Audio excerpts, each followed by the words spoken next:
the most common ways to play with Mr. or Mrs. Potato Head is by matching the body parts.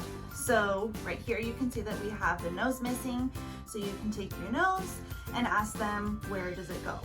And then they can place the nose in the correct spot. A really common way to play with Potato Head is by identifying body parts. So you can hold up 2 body parts and ask them to identify one. So you can say, show me eyes. And then they can point to the eyes, and they can also point to their own or the eyes on another animal or your eyes.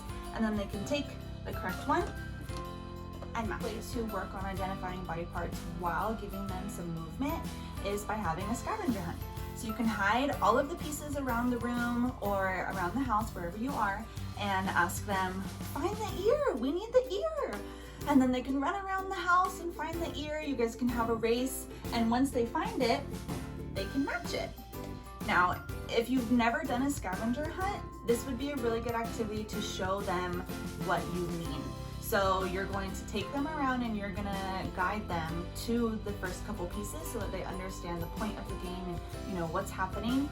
And then as you find the pieces, you can have them identify them, point to their own, or imitate an action. So like for a mouth, you can do Mwah! A great way to work on imitation is by having Potato perform different actions. So you can have Potato jump, see, or run, and have them try to do the same thing with Potato. This is also great to work on identifying action words and using ing words. So, what's Potato doing? She's jumping. She's sleeping. Shh, shh. Whoa, Potato's running! Oh my goodness! And then you can have them try to do the same thing with Potato. If your child likes to explore tactile sensory, you can incorporate sand, Play-Doh, slime, even water, and you can hide the body parts inside.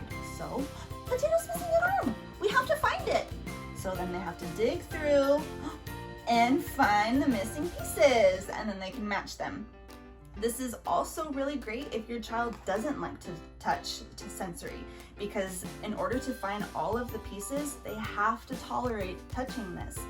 You can even give them like a spoon or something to help move them around, but the important thing is that they're tolerating touching it.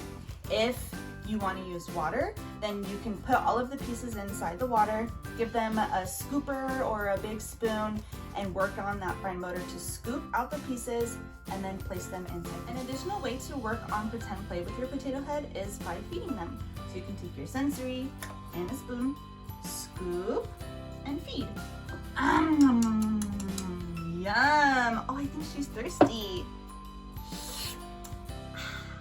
And through that whole scene, you can work on pretend play, scooping, which is fine motor, and imitating environmental sounds, like the eating sounds. You can even give your Potato Head a bath. So you can go outside, put her in the dirt, come back inside, and give her a bath, which during that time, you're focusing on self-help skills, imitating, identifying body parts, and you're strengthening their social. As you can see, there's so many different ways to play with a toy.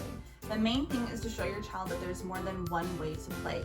This will then strengthen their social, emotional, and play skills, which then strengthens their problem solving and language skills. So playing goes a long way.